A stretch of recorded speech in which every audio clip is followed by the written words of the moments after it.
Hello, ladies and gentlemen. Welcome back to another exciting episode of Stacker.News Live. My name is Car. I'm the BFF Keyan. Keyan, how's Vegas? It's great. I like Vegas. I've been saying it's kind of like the mean of humanity.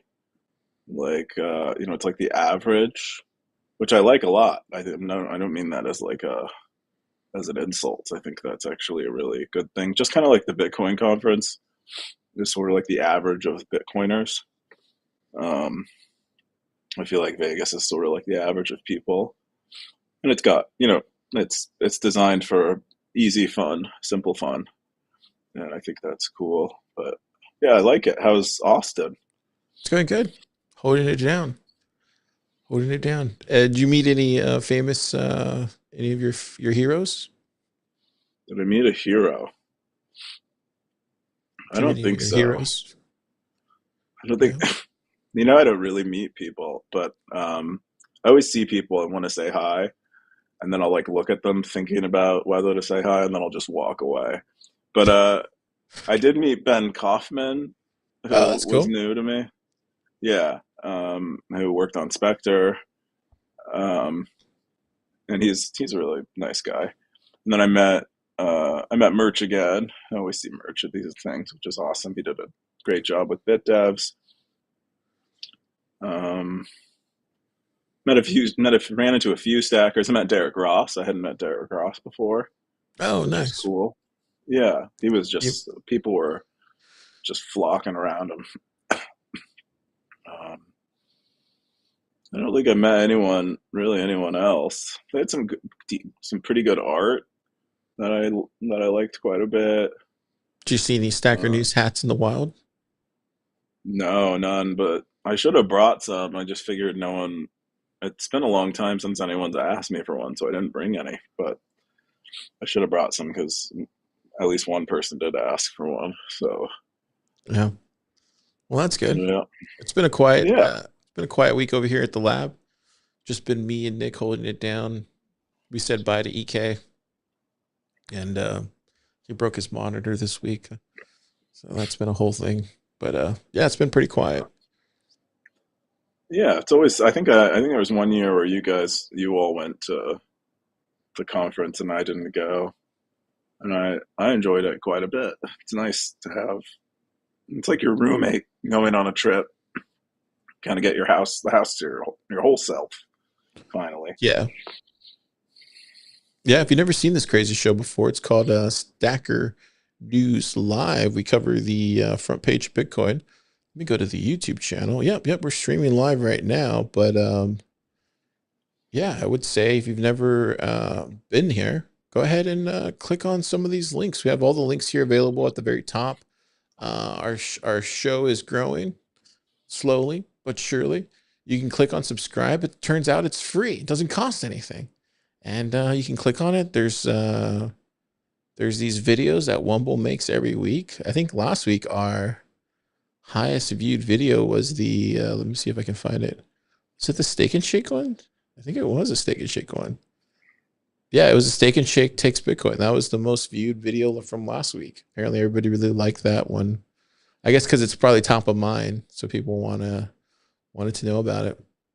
But yeah, if you haven't subscribed, hit subscribe, and you can check all the videos, all the clips if you don't want to watch the whole slog of a live show because it is. I think last week's episode was pretty long. It was like at least 2 hours, 2.5 hours long. It won't be nearly as long this time around, I'm sure. Keon's battling his Yeah, you're a bit under the COVID. weather. Yeah, Yeah.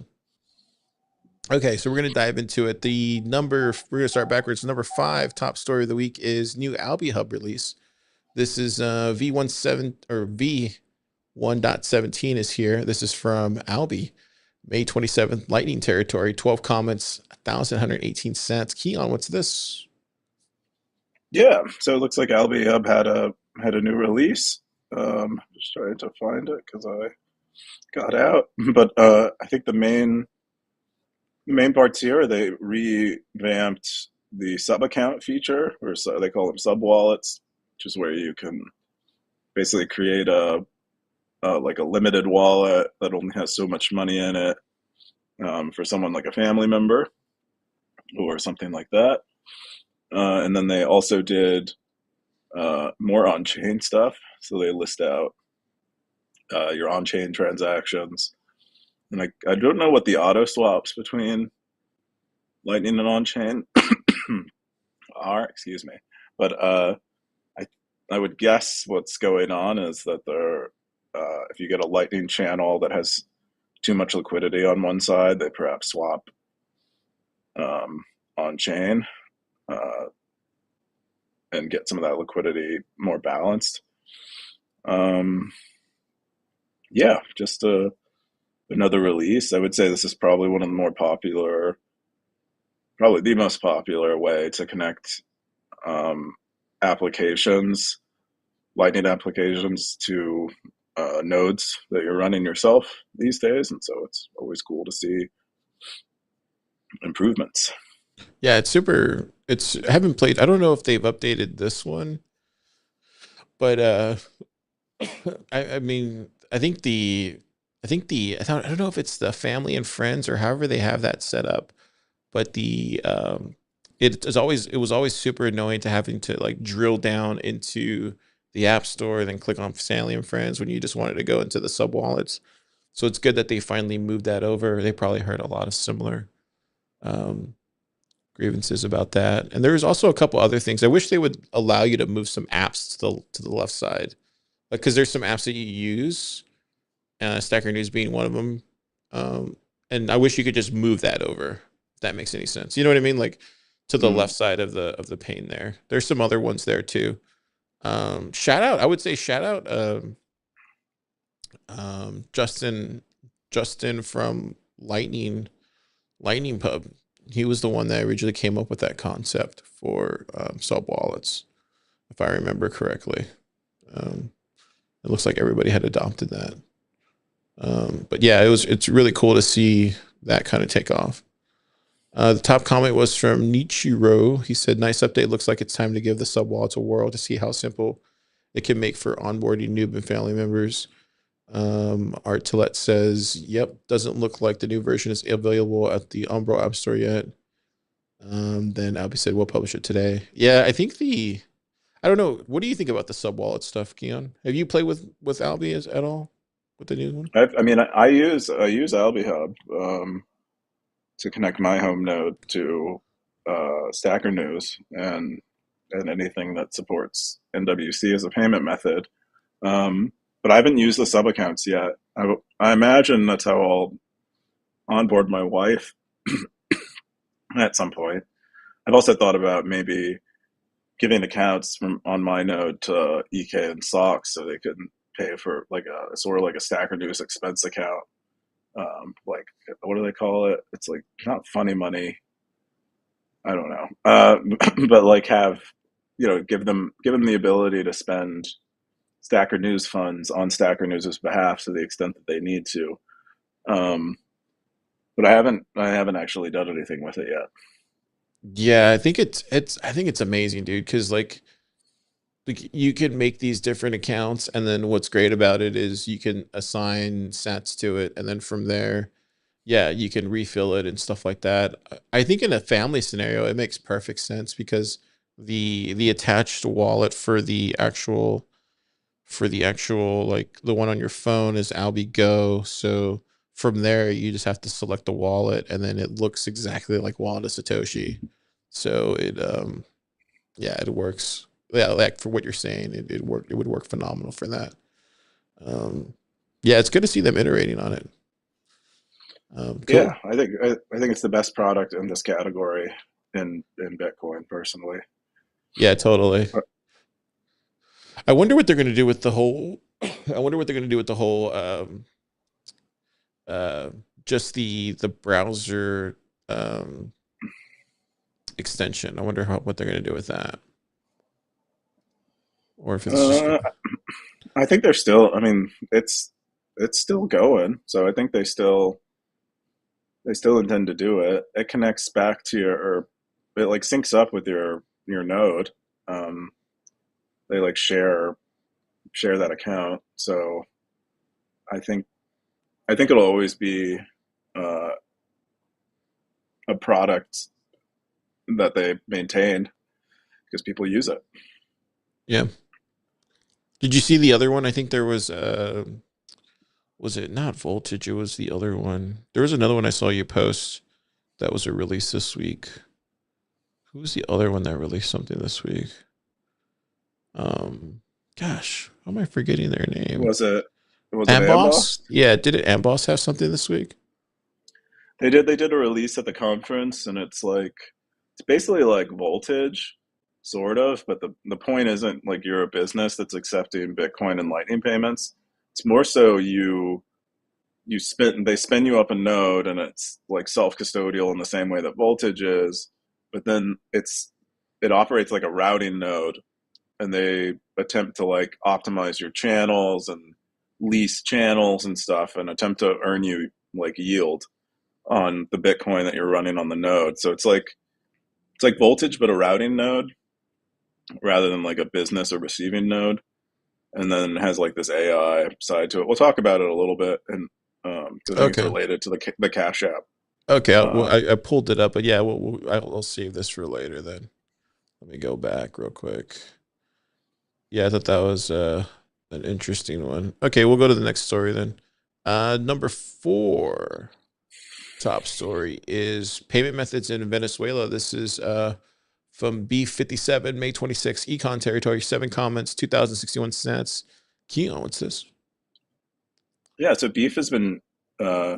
I think they're from Peru, but they've been spending time in Venezuela and are kind of documenting all the weird kind of socialist things that go on in Venezuela, and like I think we covered before, like subsidized gas and how that works. Um, in this case, they're giving us a rundown of how payments work, and the weird thing about it in this case is that uh, when you go to a store, everything is priced in dollars, U.S. dollars, and then if you want to pay in bolivars, the local currency, you might get you can get one of two rates, and so there's like a real rate which most stores use, which is much higher, which probably reflects like the actual inflation of the bolivar. And so in that case, I think they do an analysis here, and they call it parallel rather than like the black market rate or gray market rate, which in a lot of other contexts you'll see it described as. But like if something is $200 listed in the store, the parallel rate right now would be 27,000 bolivars. But then in some stores, the ones that are regulated by the government, and have to use an official exchange rate, like the government's official exchange rate, which always probably underreports inflation.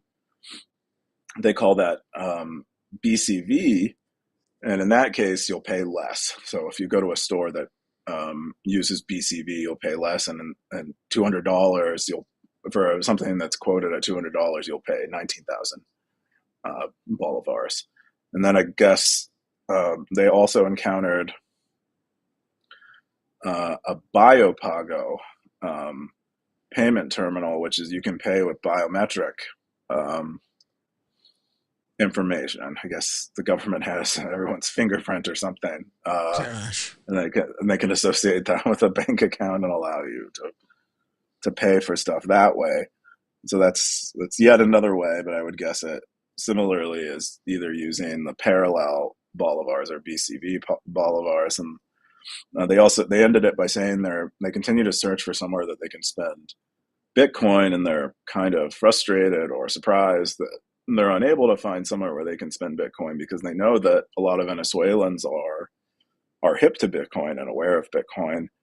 And they said the only place they could find anywhere that appeared like they might is a store that had a Binance QR code, but like I think like someone reported, or Malos 10 reported in Venezuela, uh, photographer. He said that most of these places that have these Binance QR codes aren't accepting Bitcoin; they're accepting Tether. Um, Of course yeah, they but are. great rundown of what's up in Venezuela. These are pretty cool. I mean, it's it's totally totally foreign concept for many people. But I would guess this kind of, as far as I understand, many countries have this type of problem, because most of them have these sort of like sub hyperinflating currencies or hyperinflating currencies, and they have these official exchange rates and then real exchange rates. Yeah. There's one from Bitcoiner One. He says, according to BTC Map, there are some places where you can pay with Bitcoin. And then he has a couple dots here. I've met Venezuelans with a Binance account. And they only use it to send and receive USDT. They didn't know about Bitcoin. In my opinion, for you to hold sats, you need to have a little bit of savings on a currency and you can use to buy foods or services. That's why Venezuelans only hold some USDT. Yeah. Yeah, I don't know. I haven't been down there, but I suspect they're, I mean, just from what I've seen in Mexico and just from what Francisco tells me, and then obviously I'm releasing a early days podcast on Tuesday with G from San Antonio and what he tells me over there, and just what I've seen in South Texas and everywhere. I've just come to realize like these people just don't have any financial literacy. Like they just don't understand how the world works with money. And so if they don't understand how money works or where it comes from, there was an interesting post. I don't know if you saw on Stacker.News this week about the tooth fairy and how like, did you see that post? And his daughter, one of the Stacker's daughters asked one of the Stackers like, why does a tooth fairy give money or something, or where does the money come from? How does the tooth fairy get money or whatever? And she was keen on asking like, where does the money come from? And I think these type of questions just don't come out of these types of people. Those questions never cross their minds, and I think that's where we just need to start. But Well, not yet. I would guess like back in like I feel like the 1940s, Great Depression era. I think people had reason to be interested in money and its value and where it comes from and what it means. And I think we'll likely enter another period where that's true, and then they'll forget again. Just people have to have like a reason to care about something, and Bitcoiners care about it.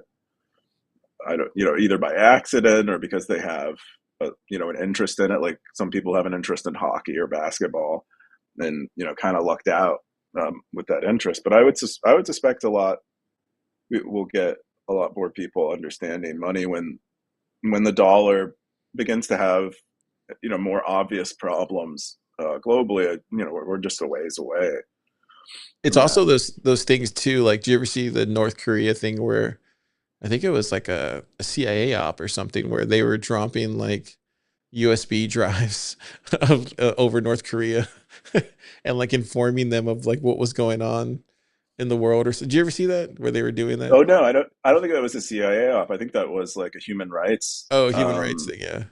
Yeah, it was a human rights thing where they would, I think they basically gave them a USB drive with like Wikipedia on it, Yeah, yeah. or yeah, like, or just major breaking news stories, so that they could disseminate the things that are actually going on in the world Th- inside the country, which has like this massive like filter around what people can learn and know. that's what I think we need to do with like Latin America is just drop like financial literacy pamphlets, just like drop those all over Latin America so they know actually like about this stuff. Because I actually think that's the problem there. Just from talking to That's, these community leaders, that's and a I good think there's point. I think just that, yeah, go ahead. Sorry. no. I was just gonna say that's what I really think is lacking there. It's just financial literacy, and there's just these people that come in there and they take advantage of that. Whether the people that come in there and take advantage of it, whether they know it or not, that's what's going on. And so that's what I Yeah, see. I think oftentimes those people don't even understand money themselves. They understand how to like work within the existing system and make it work for them. But I don't think they aren't buying Bitcoin yet.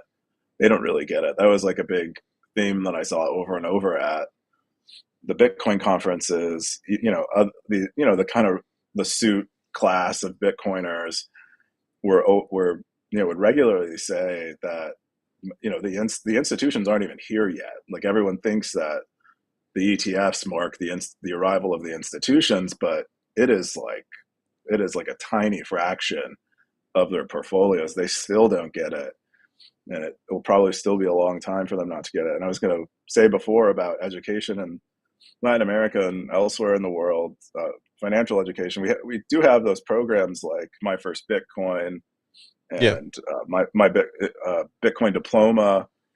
But I wonder if we could. I wonder if there are programs where they don't even discuss Bitcoin. Um, or Right. maybe Bitcoin is like a very small part of it. They simply just discuss monetary theory and then kind of let people come to their own Conclusions. conclusions. It might be easier to get, um, you know, I, I don't know, uptake on it because people do have a weird feeling towards you coming at them with a Bitcoin initiative because they think you're like pumping your bags. Yeah, totally. There used to be this gold guy I used to listen to. I don't know if his name was Malone or Mike Malone. I forget that guy's name.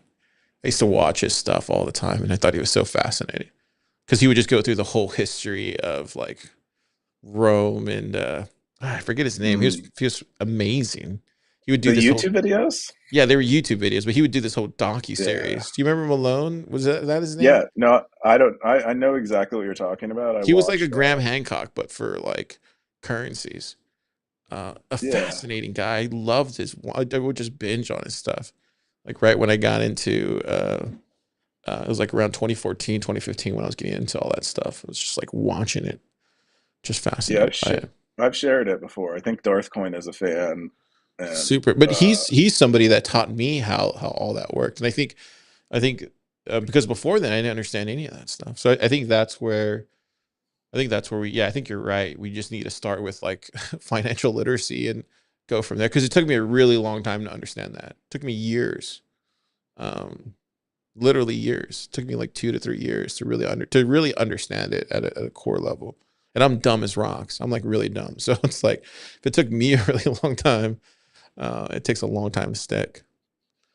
But anyways, yeah, so let's jump into the three.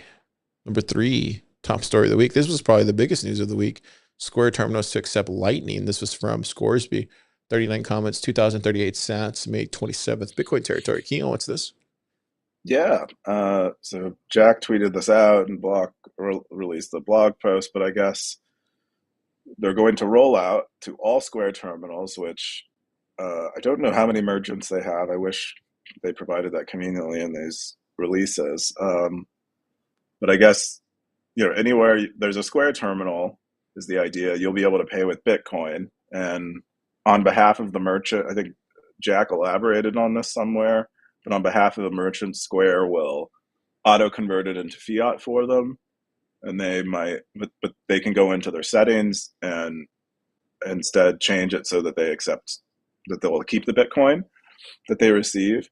But yeah, this is pretty. I mean, this is pretty big news. I would guess Square has millions, probably tens of millions of customers um, that will now be accepting Bitcoin via this change. I don't think it's exactly rolled out yet, but they did have a demo of it at the Bitcoin conference. Block had a relatively big presence at Bitcoin conference this year, both with BitKey and this Square Terminal thing. But the main Bitcoin conference store that they had in the expo hall, they had Square terminals that you could pay with Bitcoin, and they were attempting to win a world record of the most Bitcoin transactions in a day.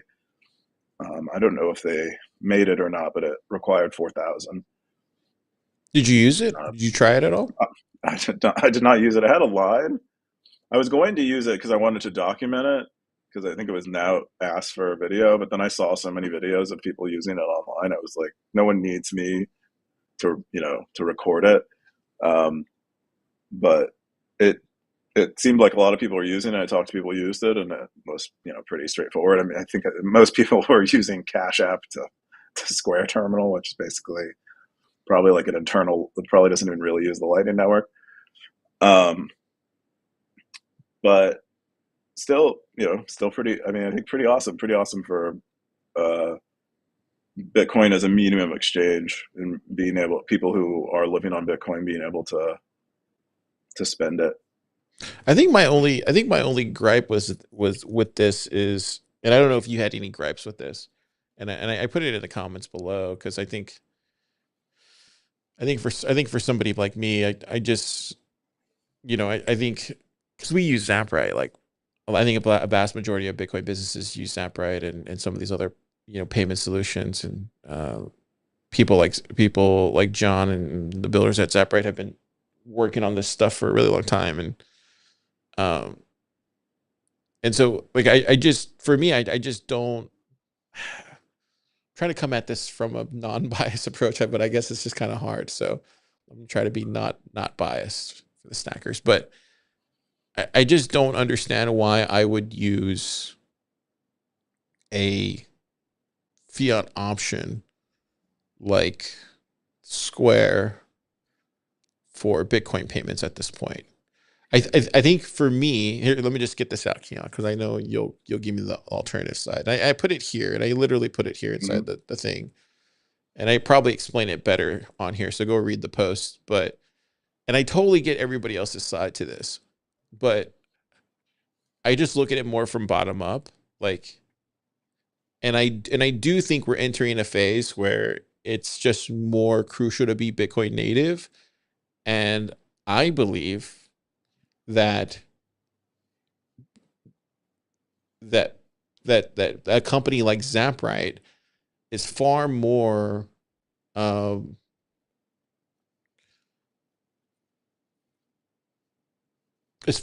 far more headed in the right direction to solve a lot more hard payment problems than somebody like Square in the future, because it is solving these hard Bitcoin native, I guess these hard Bitcoin native potential problems that it could have, right? Whether it's scaling, whether it's privacy, whether it's um, a dozen other reasons.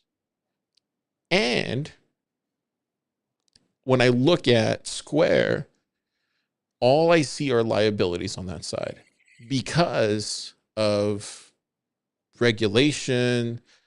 I mean, you can name it up and down: tax, KYC, AML, um, any kind of red tape. Um, you could even say some of the other products that they offer are liabilities as well. And then you're throwing Bitcoin as a modular option to that. To me, I don't see a Bitcoin first company there. I see Bitcoin as an option there. And don't get me wrong, I hear you on all this stuff. I think it's fantastic. But I think this would have been better off happening 4 years ago, 5 years ago, 3 years ago, shit, even 2 years ago. I think now it's a little too late, personally, if you ask me. I think, yeah, that's my thing on it. I'm not saying it's a bad thing. I'm not saying it's a good thing. I'm just saying like it's kind of like a that's how I feel about it. But yeah, if you got any thoughts. Yeah. Well, yeah. I mean, I do take your point that I think Zaprite is definitely more Bitcoin native, definitely solving harder, trickier problems in the process, asking their customer to do hard things that many of Square's customers will not engage in, and um, and part of that means that I think Square will have more customers, um, at least for the immediate term. They certainly have more customers today, and I think this. I would say that I'm actually not. I actually think this is pretty good news. I mean, I agree with you that I prefer all these merchants to switch to a Bitcoin native solution. They're only taking Bitcoin, or they're primarily Bitcoin, and because I think Zaprite has a fiat option, but they're primarily taking Bitcoin, encouraging their customers to use Bitcoin. I still think that this is going to probably orange pill more merchants than like a solution like Zaprite requires the merchant to be orange pilled to come to Zaprite. Square is like overnight. If they go if this actually happens, I don't know if it's if it's actually going to happen the way they describe it, but overnight merchants are going to be having Bitcoiners come to their businesses. They're going to see in their settings panel the option to keep Bitcoin that they receive. I think that's a pretty big deal for at least for getting people to understand Bitcoin. Um, and maybe it's not the right way to understand Bitcoin, but I think you need these baby steps, and I think this is one of those baby steps. Yeah, don't get me wrong. I think this is great news. I'm not saying it's not. I just to me, I just think it's 4 years too late or 3 years too late at this point. Like I don't think it moves the needle. Um, and I hear you're saying I hear what you're saying that it's going to get people onboarded, but I actually think Cash App does a way better job of doing that personally. Um, yeah, I think Cash App Yeah, already does a good job because it reaches it kind of already reaches that audience of like Gen Z and millennials and stuff like that.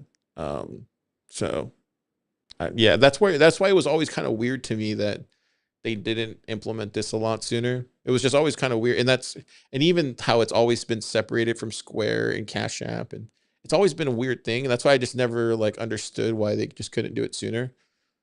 Um, mm-hmm. so that's why it's always just been kind of like a. That's why I think it's just like right now when I see Square doing this, it's just like a. Yeah, I don't. Everybody uses Toast anyway at this point. Like to me, I don't see this as a big deal at all. Do you know what I'm saying? Well, I mean, yeah. I would I say mean, I mean, we have a Square terminal. We use Square, so it's like I'm also a customer of Square. So that's so I do have experience with it. I'm just saying, like it's to me, it's like yeah, it's late, but I think Cash okay, App is yeah. Anyway, more that's what popular. Yeah, I think Toast. I believe that Toast has more terminals in the wild than Square does. But Square still has a lot of terminals, as I understand it. I haven't looked at it, but I would guess 10 million, maybe more, just a lot. And then the other thing I was going to say is why this didn't happen sooner is I think it might be regulatory. Because another thing that happened around the conference that Bob Bob the Builder report. I don't know if it's Bob the Builder or Bob the Bitcoiner. I forget. But Bob reported on uh, Cash App releasing Lightning addresses. So every Cash App um, user now has a working Lightning address, and for I think it's been over a year. But I remember Austin, a Bitcoin pleb dev, he saw that Cash App had these non-functioning Lightning addresses on their domain was it on like Stacker over a News? Did year that get ago. reported on Stacker News? Where can I find that, Bob? I think so. I would just go Lightning address Cash App. Let me see. Oh, it was Megalith reported on it. Yeah, or Mega Mega. Dreamer. They did some Yeah. like cross promotional thing where they're like, Cash App has these now. You can use predicts Oh, Mega with them. Dreamer. I see him now. Let me go Bitcoin to Coder Bob. post. A week. Just confirm Cash App. Oh yeah, I see it here. Just confirm Cash App stealth address drop. Um, is it right here? Oh yeah, I Anyway, see it but yeah, there. So you just looked in like the yeah. sources or something, or what? You just looked in the console. Uh, I don't know how Bob found it. He might have just thought to test it after they did this Square announcement. Um, and yeah, and apparently it worked, and so he's like, they released them. They didn't say anything about it, but they released them. So he sent And Sats to his addresser now. yep, Interesting. yep. So they're out there. People are, um, yeah, people can receive to their Cash App Lightning address now, and so I would guess that's what makes me think it's like regulatory, is they felt maybe a little threatened by the regulatory regime in the last administration around Bitcoin stuff, and they didn't really want to turn it on and become like this Bitcoin company. Um, and now I think they're not so afraid anymore, and Oh, because under are Trump. are going for it. Yeah, Yeah. because if you it doesn't get reported on widely in Bitcoin, but I believe they had all kinds of like money laundering and they get all kinds of lawsuits as one of these giant companies Yeah. does, and fines and all kinds of actions from government agencies. And I so that's my thought, is they were just afraid to allow more Bitcoin payments to happen where Well, people involved are not KYC'd. well, I guess in that case, then I guess they just sunset Square at some point, and Cash App just becomes the standard. I guess maybe that's what happens. Because I mean, if yeah, I don't know. Who knows? Yeah, I see the post now, and then all the stackers are like, "Let's go."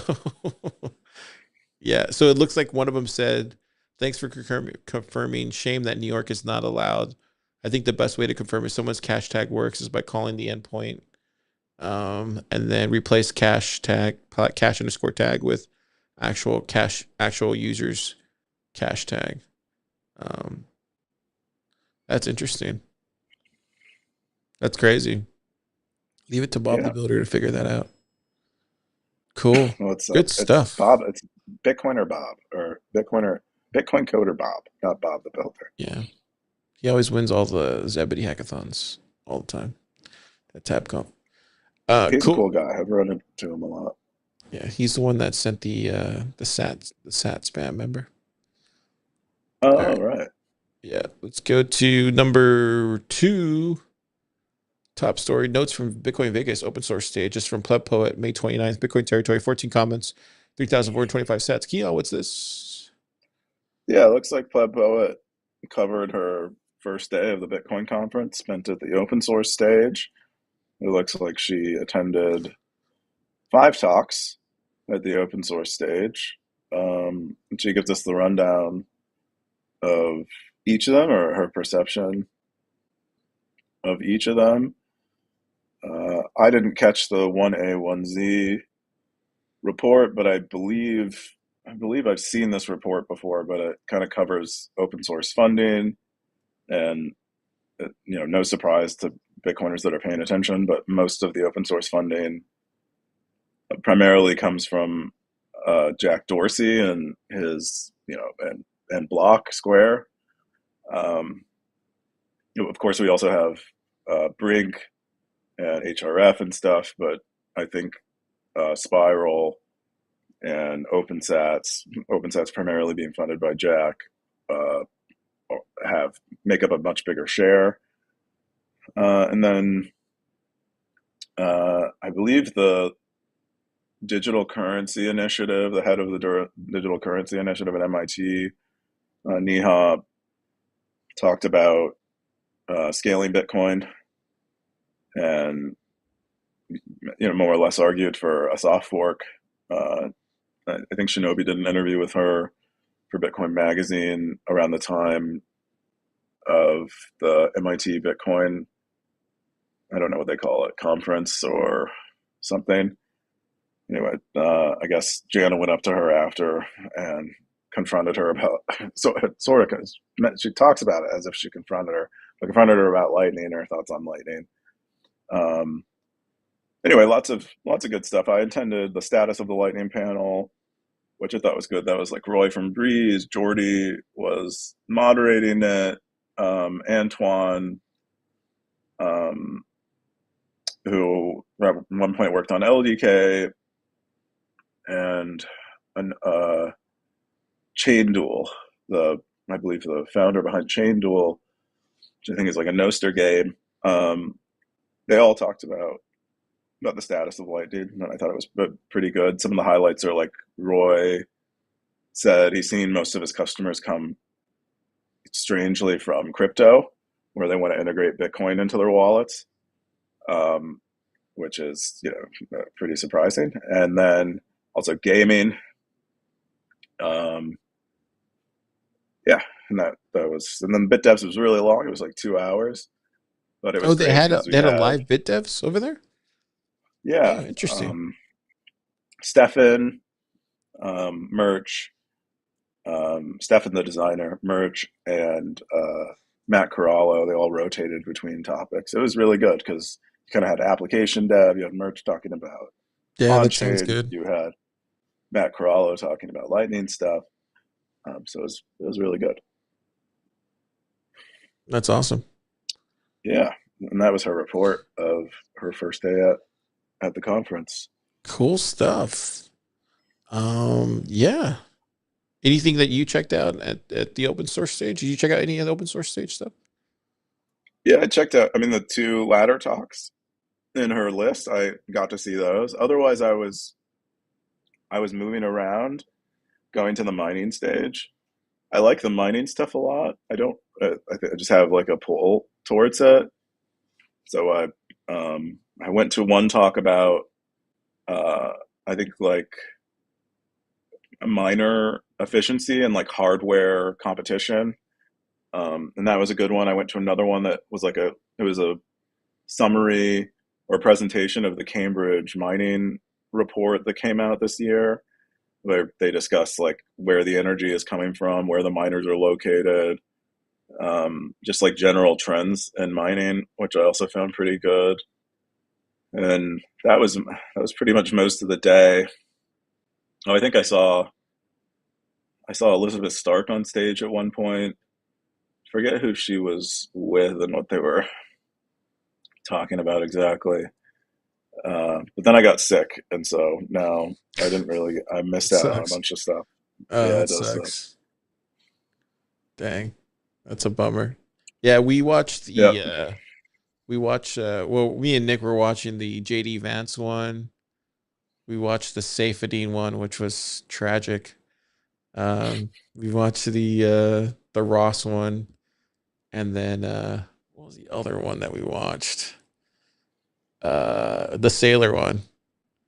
Watch the Sailor one. Those are like the four ones that we watched. Oh yeah, we watched Elizabeth Stark one too. Yeah. So yeah. I thought Lynn's was good. I thought Sailors was pretty good. yeah, They kind I of enjoyed stretched the it out. Sailor one. I think out of all of them, I enjoyed the Sailor one. The Elizabeth Stark one was just more of the same. That yeah, I feel like we all know what's going on in the Lightning ecosystem. Yeah. Go ahead. I'm sorry. Oh no. And then I think Jack Mahler's did one where he's mostly talking, I think, about their loan product. Um, and I watched some of that, and then I watched the Ross one. But those are all I watched all those on video. I did not. I was not in person Oh, for. you didn't see the Ross one in Yeah. person? No, it's a bummer. I would have loved it, but I literally slept until like 5 p.m. yesterday. Uh, All right, let's jump into the number one story of the week. Let's see here. The number one story of the week is how literally do I stack sats building a house? This is from Darth Coin. Keyan, what's this? The number one story of the week, Darth Coin, beating out Yeah, it looks. Bitcoin conference as the number one story, which is kind of nuts if you think about it. There's a Bitcoin conference happening in Vegas, and Darth says, "Not on my week. I'm building a citadel." Yeah, it looks like Darth took a or he went to his citadel that he's building and took some pictures and maybe went back into town and wrote this post and shared some pictures. Maybe he was getting some more supplies to go back, or maybe he has like a shitty internet, maybe like a Starlink internet connection or something out there. But yeah, he wrote about, just kind of described, uh, uses stacking sats sort of as a metaphor for uh, or building the house or his homestead that he's building as a metaphor for stacking sats. I think at some points trying to, I think, basically claiming that a beer can is one sat and an earth bag is 21 sats. I don't know if that wouldn't make sense. I don't think because that would be less than they'll be like less than a penny. So I'm assuming the earth bags cost him more than that. So I don't think he's being literal about it. But I think he is suggesting that he's uh, by building his own home with his own hands, he's avoiding spending Bitcoin, and he's just stacking Sats in the process. And um, yeah, it's coming along. I don't know if you remember some of his Yeah. past posts that we've covered, Yeah. So we but go it's back to coming his along. part one post. Let me go here. You can see, I guess that's what it started off like. I'm going to his first post. Oh man, let me go back. Um, actually, how do I escape this? Stuck on his. Okay, hang on. Let me go here. And then he has, that's him right there, just sitting there drinking a beer. That's Darth Yeah. Coin, or at least that's what we think Darth Coin is. This is what he's trying to make it into like a Hobbit house, and then Hmm. but yeah, this is what it started off as, where he started digging the actual thing, which is kind of nuts. Like, um, that's crazy where he started, and then he built it that far along, which is crazy. And that's where he was sleeping. And then he got it this far along, which is insane. Then it got this far along. Look, and then got it this far along. And then he started building the most. And then so that was one. And then he got it to two. And then this is when he started putting the earth bags. This was, I guess, this was last year, 24, I think. Because we've been following it since 23, I think, right? He's 3 years Yeah, I in, think I he's think. in. Yeah. Yeah. And then so this was 23 or 24. And then this is from last year. Then the one that we're seeing this year is this one. Or yeah, no, this is the one where he broke his finger, remember? Hmm. That looks gnarly. And then yeah, now you can tell he's just full on building it out now. Now he's not gonna be stopped. I'm curious though, this is where I didn't realize, but it's actually longer. Like it's actually bigger than he's been taking a picture just of that little space where he has the thing, but it's actually gonna be a longer house or a longer um do you know what I mean, Keon? Like it's gonna be a longer almost as long as like a how would you say one of those like a truck bed, but longer. You know what I mean? Like a Yeah. Yeah. It's a single room. It's intended to be just enough, I think, for him to sleep in and have a little stove, so that he can start living out there full time while he builds the rest of it. bigger. Yeah, Yeah, dude, that's kind of cool. What do you think about it, Keon? I think it's cool. I think it's pretty awesome. I think building your own structures is probably really satisfying. It's probably also really frustrating.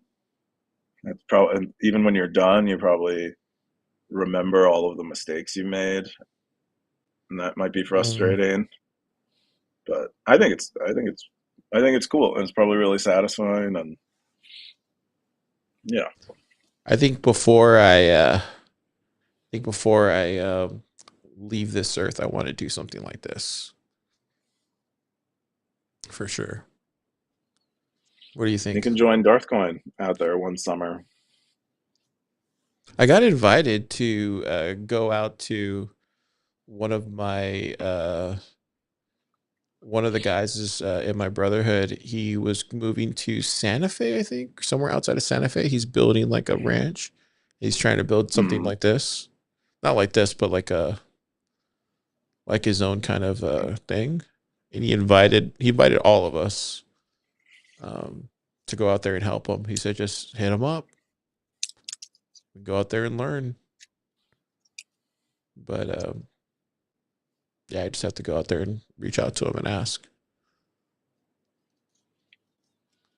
Yeah. Well, Do you think you would very do it? cool. Would you build something like Um, this?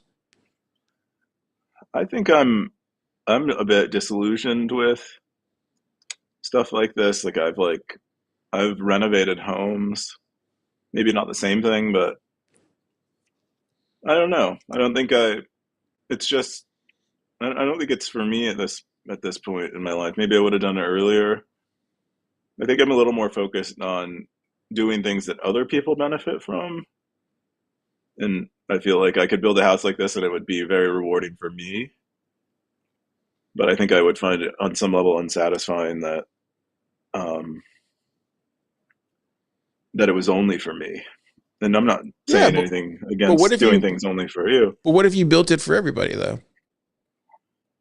Um, Building a huge complex is probably not within reach, but I also don't, and it's also just not very scalable. Like building your own. You have you had like a lot of people with you doing it together? That would be You different. you would do it? Yeah, maybe I'd be more likely to do it at least. Yeah. It could be fun. Did you see the part where he was dragging the logs? Dude, that looks tough. And then look, he put a Yeah, wheel attached to it. yeah, That's crazy. it is crazy. It just shows you, man. See, people think that people didn't, the Egyptians didn't build the pyramids in Egypt. I say, look at this. If Darth can do it, so can the Egyptians. Yeah, Darth is the best evidence for Egyptians doing it on their own.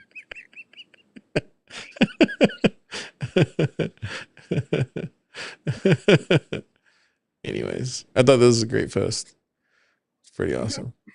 All right, cool. Let's jump into our top stories of the week. We'll go with yours first. Yours was Cash App is making nearly 10% APR on its Bitcoin via Lightning.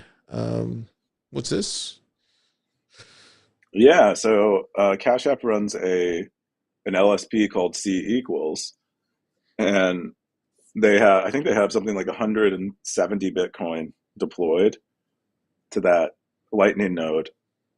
Um, and I guess they also have a bunch of engineers working on optimizing it and making it efficient and make them as much money as possible. And they're earning nearly 10% yield on their Bitcoin. Non-custodially running a Lightning node, running a routing node, which is a big deal. If you have 170 Bitcoin, they're earning 17 Bitcoin a year by Gosh. running a Lightning node. Really well run routing node, and it probably costs them quite a bit to hire the engineers and stuff, but they're learning a lot. And I guess that excludes Ryan Gentry in the thread. I think he talked to Miles after his presentation, but Ryan Gentry said that it excludes Cash Apps, like withdrawals from Cash App. So this is just C equals um, the LSP that is being used outside, like beyond Cash App, ends up making this much money. Um, and so it was probably one of the biggest pieces of news I feel like at the conference, at least for Lightning adjacent folks. It's kind of evidence that um, running Lightning nodes if they're run really really well. Uh,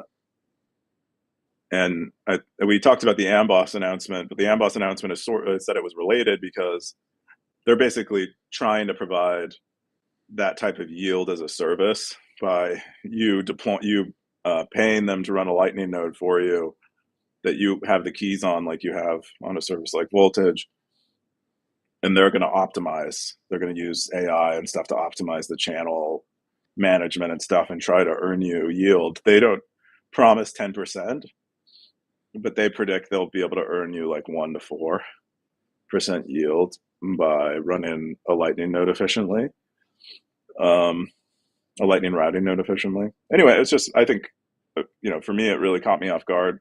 Most people I think at this point had assumed that there was no real money being made on Lightning except in a few remote cases where someone had like inside knowledge about liquidity demand on a service.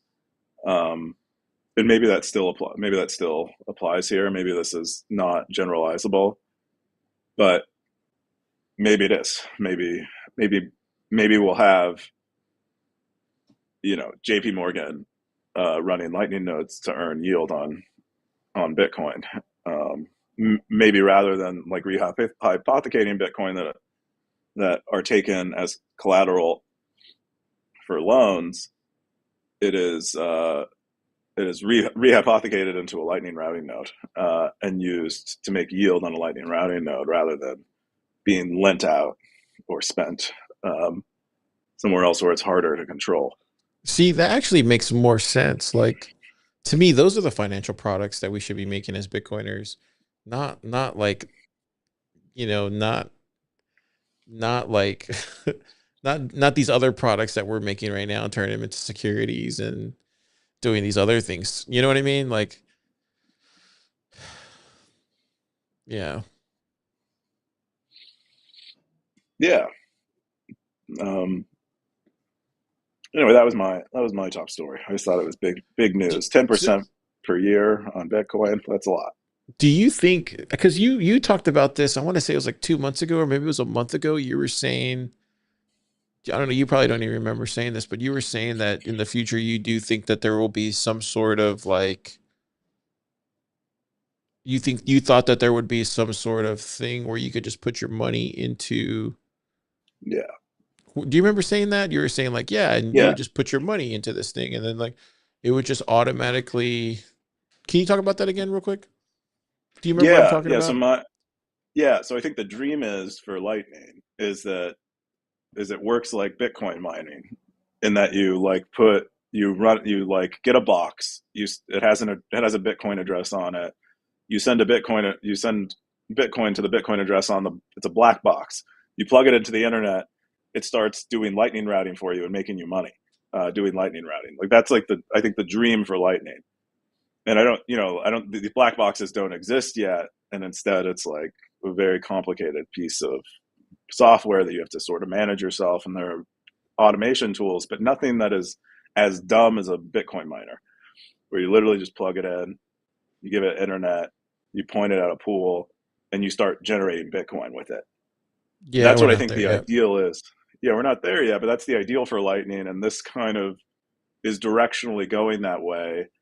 And maybe that'll never happen. That black box won't exist. Maybe we'll get like I think that's also what Amboss's product is sort of trying to do that, where they're like, you send Bitcoin to this address, and then you start making yield, and we do all the magic. Um, but I think that's where it'll go, and then I think it'll get pretty good. Maybe not 10%, maybe more like 5 or 2 or 3. But anything is really a lot when there's less subsidy for Bitcoin mining.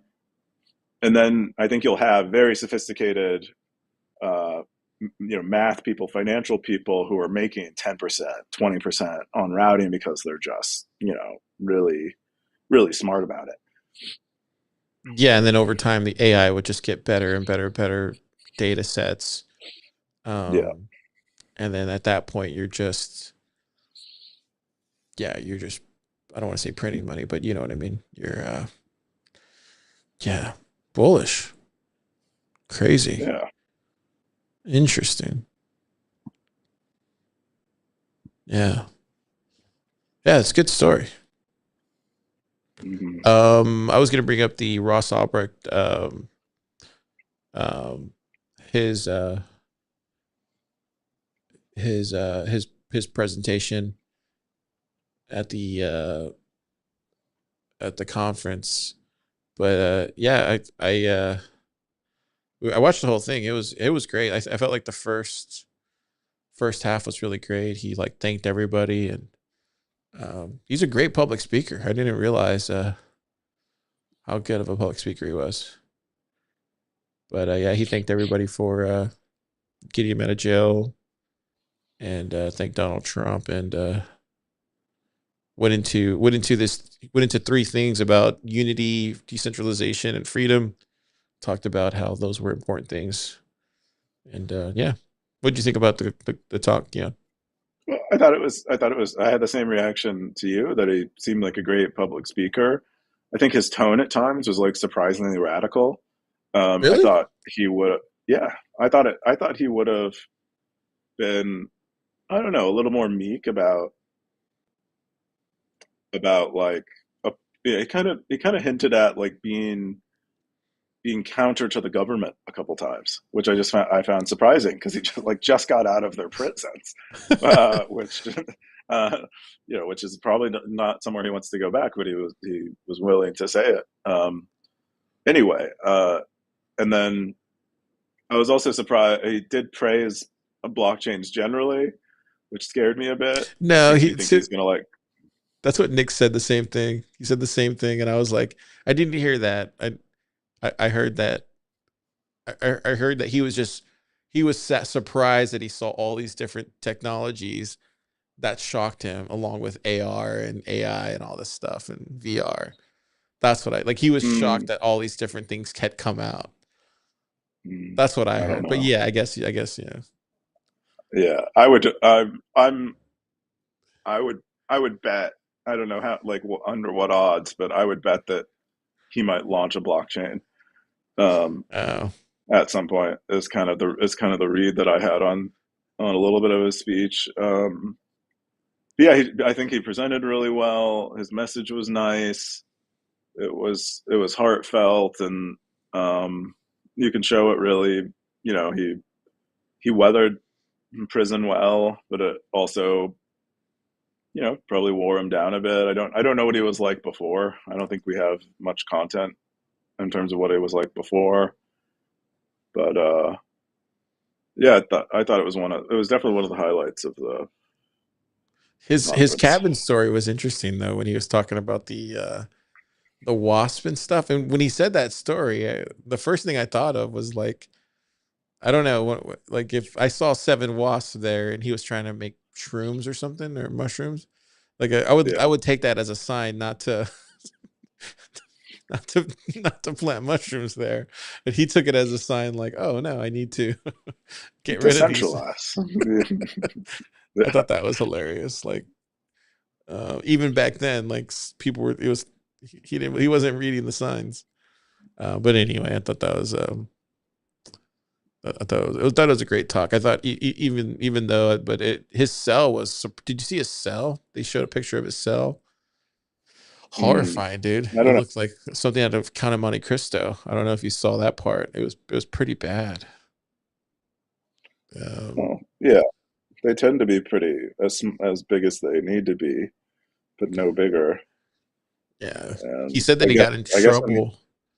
yeah, No, the other thing that was memorable. He said he got in trouble for the 2021 conference, and they were like yep.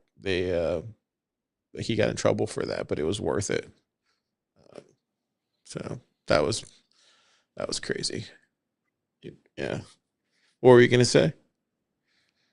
Oh, I was going to say the same thing that I recall that part that he got put in solitary confinement, I think, and then had like extra monitoring after he called in and did that presentation. But maybe that played some part in him getting out was you know reminding Bitcoiners that he exists. I remember that. I think it was 2021. I was there. I don't recall if it was after or before Mahler's, but yeah, Yeah. he's Anyways, out now.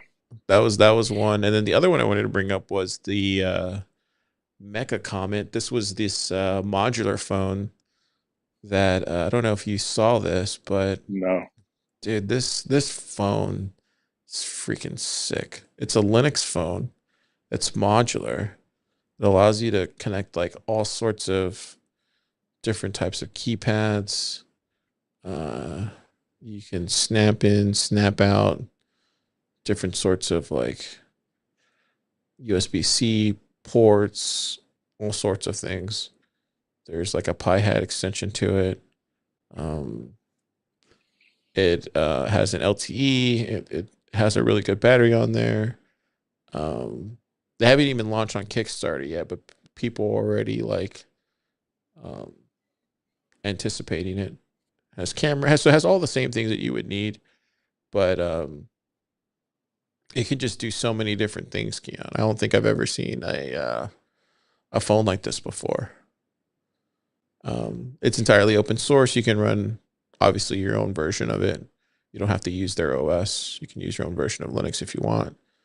Um, but it's a pre-launch before the launch, and yeah, I feel like we're seeing more of these types of hardware stuff where it's just like modular, or maybe it's just in the world in general. Because I know there's been vehicles like this now, where you're just seeing more cheaply made stuff that's modular, that's you can take apart, you can put together.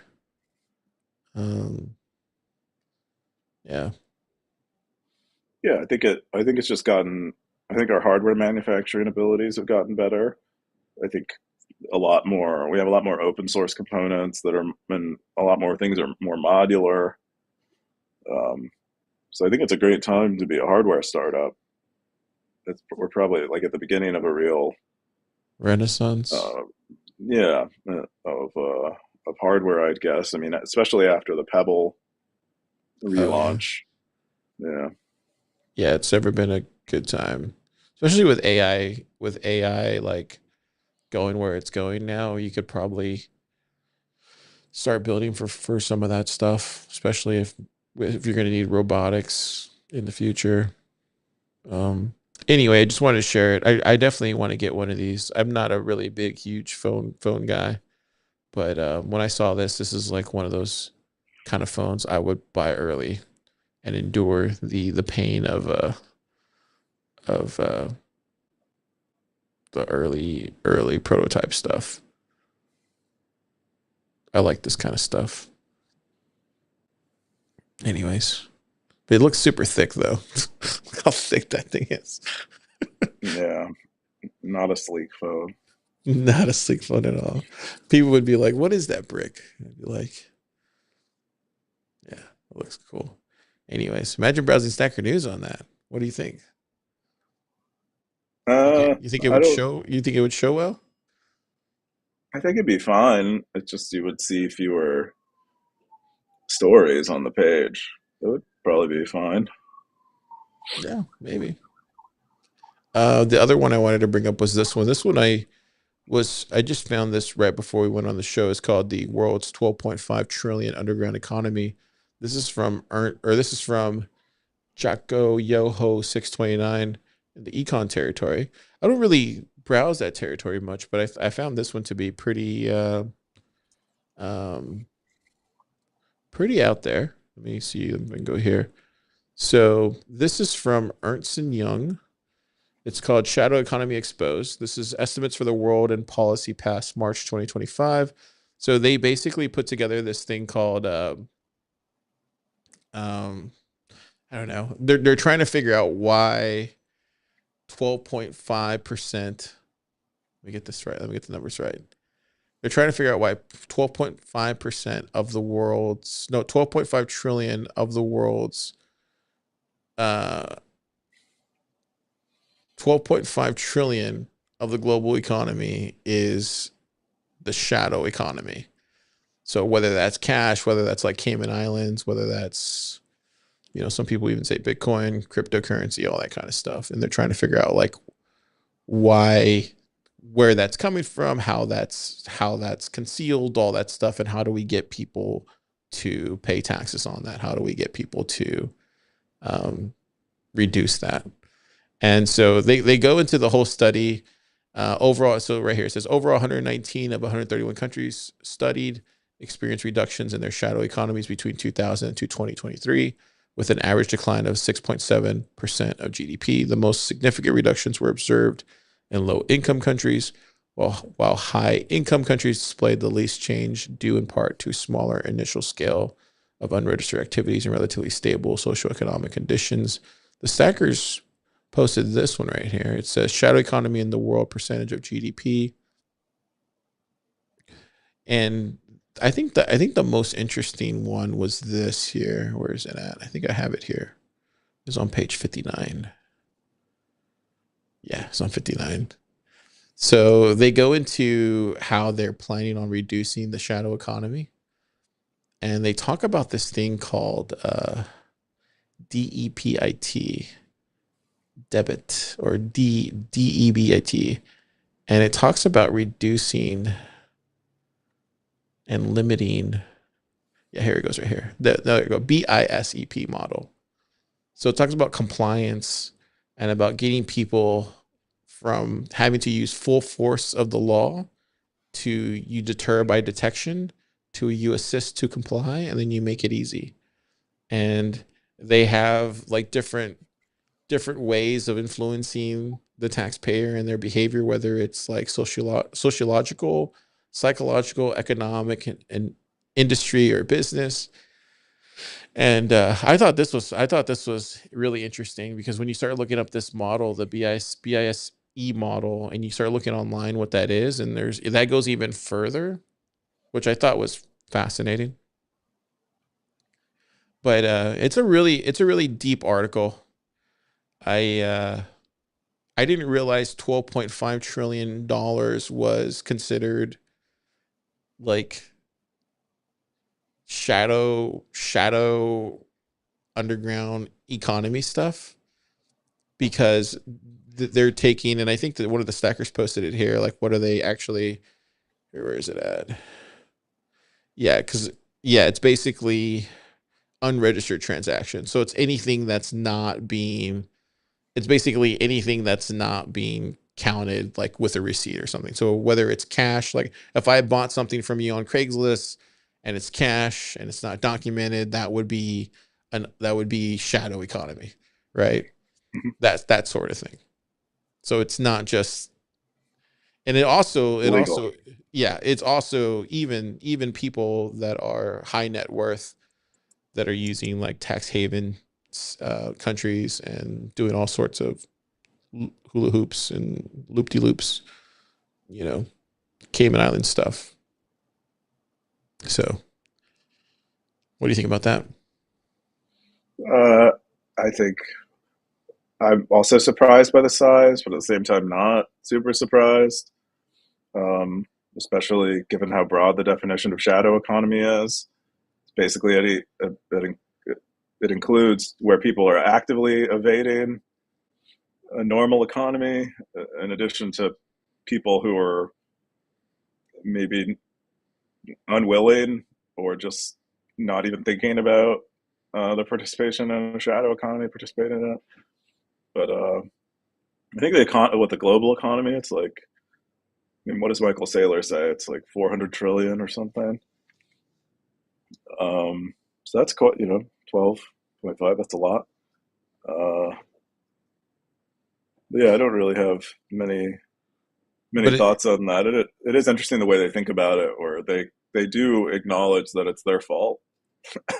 They make it like too hard to participate in the normal economy, and then they like people don't trust them. it does make me question like I mean that's a lot of money and it's crazy how they were able to figure that out. And obviously there's a map up here that shows like where a lot of it's coming from. Obviously Latin America, Mexico, there is Africa. I'm not sure what these countries are right here though, the ones over here on the right side. But then you see all the compliant ones. Like obviously America's super compliant. Australia, Russia, surprisingly super compliant. London gets a lot of crap, but they're compliant as well too. And then the NA ones, which is like I don't know if that's Iceland, and then some of the African companies are just like not apply.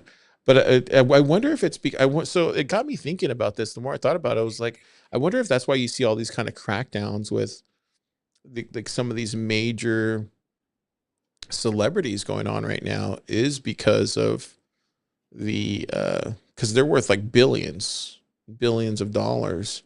I wonder if that's why all these crackdowns are going down right now with like why they're getting taken down is because of this kind of stuff. Do you know what I mean? Um, I don't know. I don't know the crackdowns that you're talking about. Like with Diddy and like Kanye and these type of Uh, people. Like I wonder if they fall into this kind of category. I don't. I would think not. I would think they No. are. They are. Yeah, they're just like they're popular and if you want to make your name probably in one of these agencies, they're probably the type of criminal you want to go after because you become like famous within the FBI and the As CIA. a person who took him down, yeah, Yeah, yeah, that makes exactly. Or sense. if you went after like a normal billionaire, it would be like, someone. It would be like Bitcoiners are super familiar with like the core, like true Bitcoiners, real Bitcoiners, super familiar with all the core devs. But then you have like the average Bitcoiner; they're only familiar with the Bitcoiners that are hanging out with Taylor Swift or whatever, or you know what I mean. Yeah. Anyways, I thought this was an amazing article. It really goes really in depth, and yeah, it's uh, it's uh, it's crazy the amount of money, but yeah, it's also kind of weird too because I can in the back of my head it's kind of like there's a part of me that's kind of like, why do we owe you that? Do you know what I mean? There's a part of me that's kind of like, that is that kind of libertarian that taxes kind of theft. Uh, and so that's Nick's over here in the background, where it is kind of that kind of thing too. And it's like, you know, so it's also that it's like you're, yeah, we don't have to get into it right now, but it is that that No, I does think it's that that that that does come that does come out as well too. And it's kind of like, I mean, we don't have to get into it, but this does read as well as like when you read the thing, it does come off kind of like we have to make sure they pay us because this is owed to us, kind of like brevity to it. You know what I mean? Like there's that kind of like um it reads like that almost. Like we have to convince them type of language to it. Because if we don't convince them, then they won't pay us. It has that kind of language to it. And if we have to use politicians, we have to use the IMF, we have to use the World Bank, we have to do these things because they have to pay us. It reads like that. Just from mm, reading it earlier. Um. Anyways, you're like, I'm not saying anything. Good well, job, kid. I mean, the only thing I had to say was that it reminds me a lot of piracy, and that it seems like a large portion. I didn't look at this report, but I would guess a large portion of the shadow economy is composed of people who don't actually want to be in the shadow economy, just are like coincidentally sort of there because it's like more convenient. And I think that was true of piracy back in the day. Like it was really hard to get digital media without stealing it because they didn't want to Yeah, release it digitally because they were afraid people were going to steal it. So you couldn't even buy it from them directly. Now we have all these services where most people aren't pirating anymore. they're just paid They for made it. it so yeah, they made it so it was convenient. And so I think that's if they want to succeed, that's mostly what they have to do is like not make it so that in order to report your shaved ice, the income from your shaved ice cart on a Rio beach requires that you hire an accountant and fill out like 10 pieces of paper. It's just not worth it. Like it should just be if they want us to do this stuff, it just needs to be easier than not doing it. Yeah. Anyways, if you guys are interested, read it. It's interesting. 12.5 trillion though. That's a lot of cash that gets printed. But it's probably coming from all the Epstein Island stuff, I would imagine. Who knows? All the Diddy freak off stuff, you know? It's probably where it's coming from. All the Cayman Island stuff. Who knows?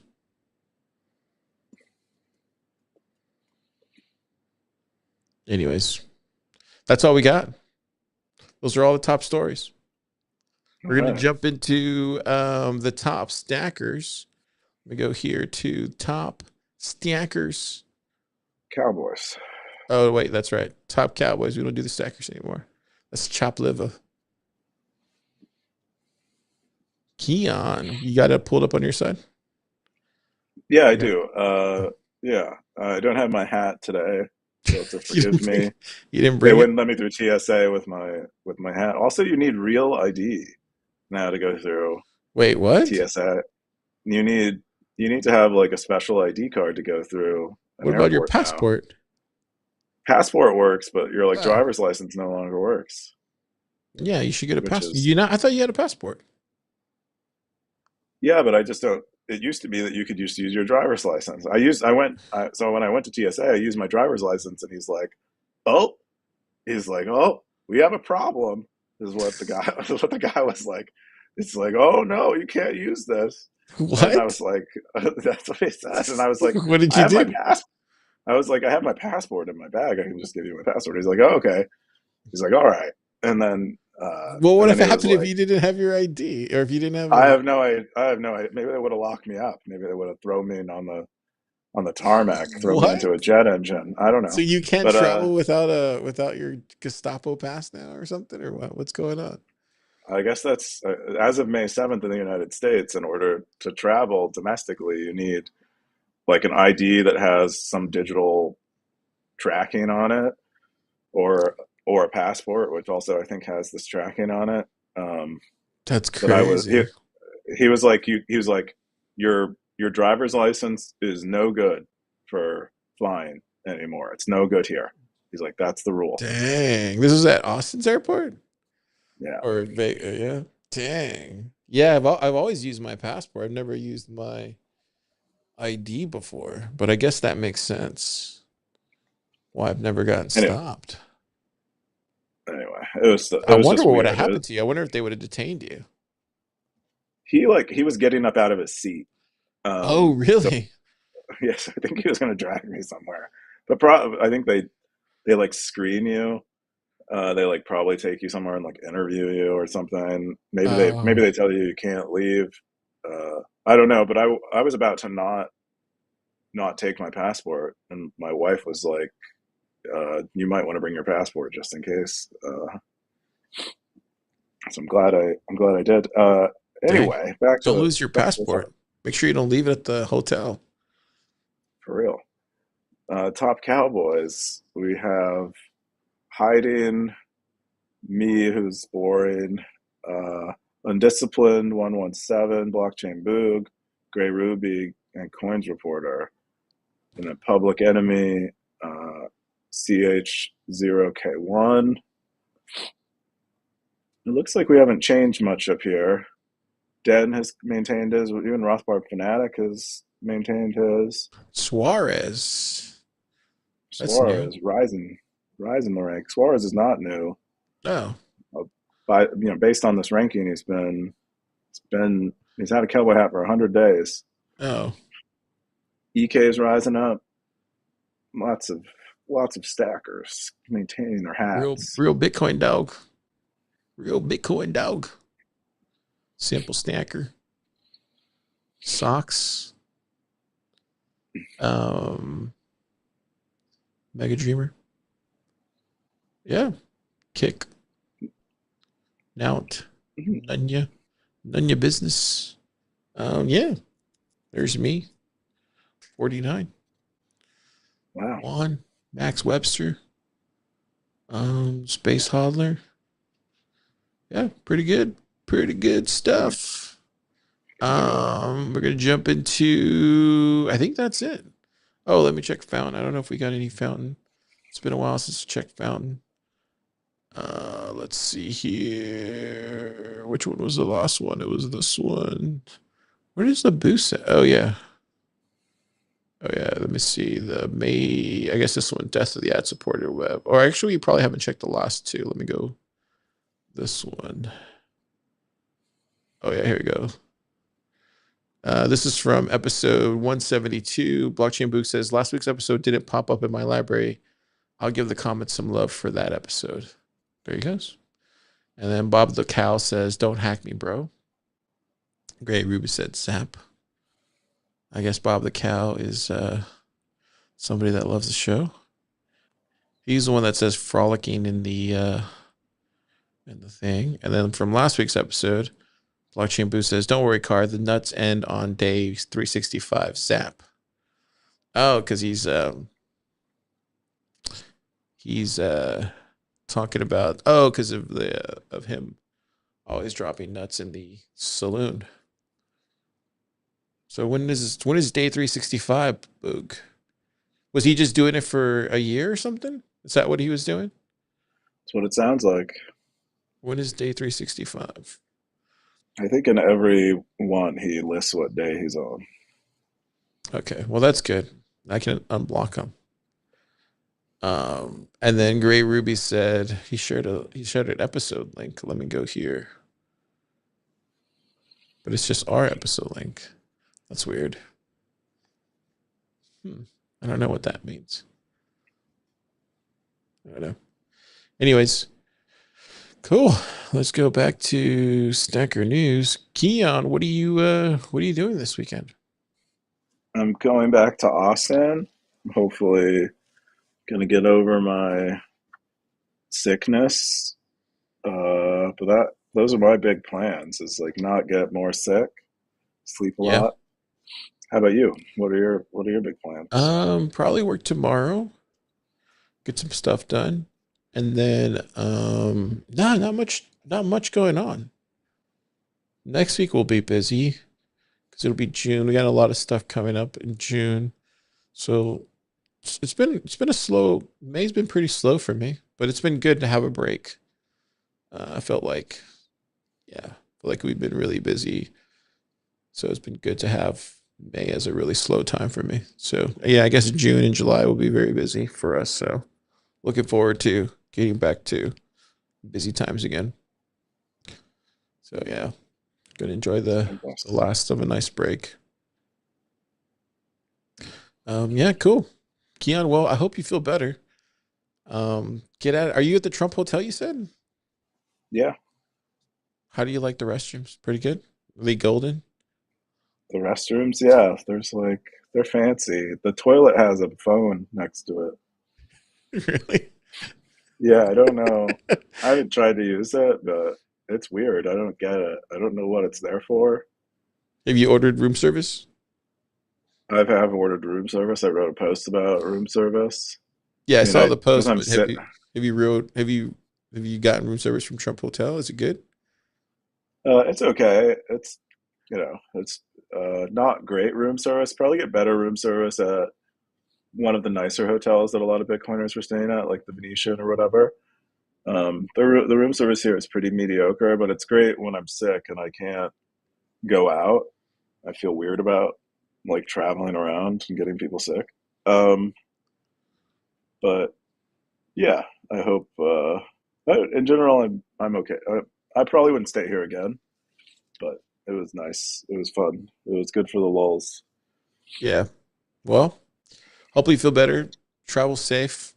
And yeah, have a great flight back. And we'll see you back here soon. Snackers, have yourself a great weekend. Don't forget to go out there and zap your favorite posts this weekend if you see something interesting and share it. Share it on Instagram.